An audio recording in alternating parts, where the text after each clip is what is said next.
Sugar patients chapati రోటీ కాకుండా సంతృప్తిగా rice కూడా తినవచ్చు. Doctor rice, sugar free rice, doctor rice, diabetic rice, sugar పెంచని బియ్యం, డాక్టర్ రైస్. తట్టుకోలేను, మా డాడీకి చెప్పుకోలేను, మా డాడీ చెప్పుకోలేక ఏం కావాలి నా బిడ్డ అంత బాధపడుకొని నేను సూసైడ్ చేసుకుంటాను daddy sorry mummy sorry daddy అని చెప్పేసి లెటర్ రాసి సోఫాలు పెట్టేసి వెళ్ళిపోయింది. నా బిడ్డ బతుకుందా చచ్చిపోయిందా నాకు తెలియదు. నా బిడ్డ నాకు కావాలి. ఎవరు ఒత్తిడి పెట్టిన వాళ్ళు, బాధ పెట్టిన వాళ్ళు నా బిడ్డ నాకు తెచ్చిస్తారా? ఇప్పుడు నా బిడ్డని 24 గంటలు నేను చూడకుండా బతకలేను. నేను ఒక సెకండ్ దూరం ఉంటే కూడా నేను ఎప్పటికప్పుడు వీడియో కాల్ చేసి చూసుకుంటాను నా బిడ్డ. నేను నా బిడ్డ ఇంట్లో నుండి బయటకు అస్సలు పోదు. కాలేజ్ ఏమో ఇల్లేమో. ఎప్పుడు పోయిందమ్మా కాలేజీకి? రోజు పోతాను. ఈ బుధవారం లేసి బిల్లు అడిగినారు, ఫీజు అడిగినారు. ఎగ్జామ్ రాసింది. నా బిడ్డను ఫీజు రాసేటప్పటికి పిలిచి ఫోటో తీసి అడిగినారు.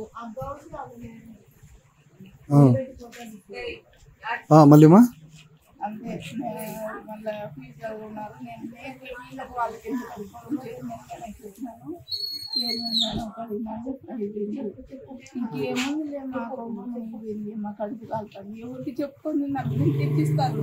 మా బిడ్డని తెచ్చిస్తే వాళ్ళు వాళ్ళ కాలేజ్ అబ్బాయితో మాట్లాడినాం సార్.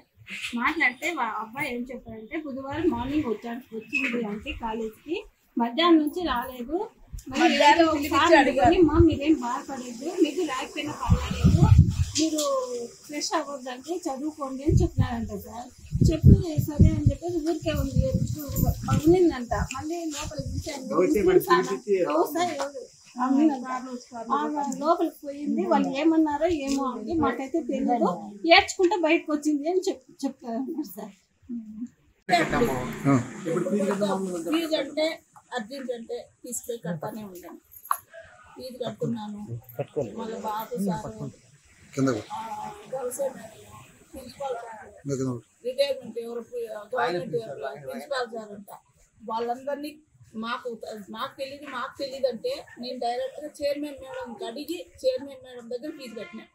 మేడం మీరే కదా కాలేజ్ పెద్దలు, మీరు తలుచుకుంటే ఇంక వీళ్ళంతా వెంత పక్కన పనిచేసే వాళ్ళు, మీరు రాయనివ్వండి, నా బిడ్డకు చదువు రానివ్వండి, తర్వాత మీకు ఎంత ఫీజు ఉంటే బ్యాలెన్స్ అంత నేను కడతాను మేడం, నాకు తొందరలో డబ్బులు వస్తాయి, ఇప్పుడు 40,000 తీసుకోండి మేడం అడుక్కొని ఇచ్చే పెట్టిన. గంట శనివారం డబ్బులు తీసుకొని ఆదివారం, సోమవారం, మంగళవారం, బుధవారం ఈ 3 days ఎలా వస్తాయి డబ్బులు? ఎలా కట్టగలను నేను?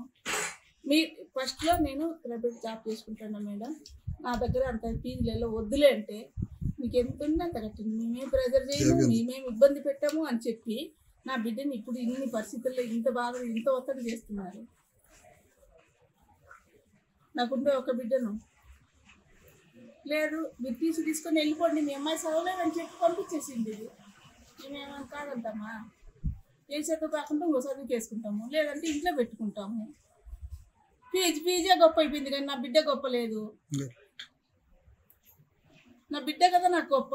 ఈ తొక్కలో 10 లక్షలు 5 లక్షలు ఏం డబ్బులు లేనా?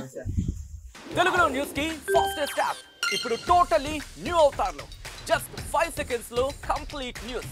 సోషల్ మీడియాలో ట్రెండ్స్ కి one stop solution. Live TV app voice search option తో ఇప్పుడే డౌన్లోడ్ చేయండి లేదా అప్డేట్ అయిపోండి. యాప్ లింక్ డిస్క్రిప్షన్ లో ఉంది.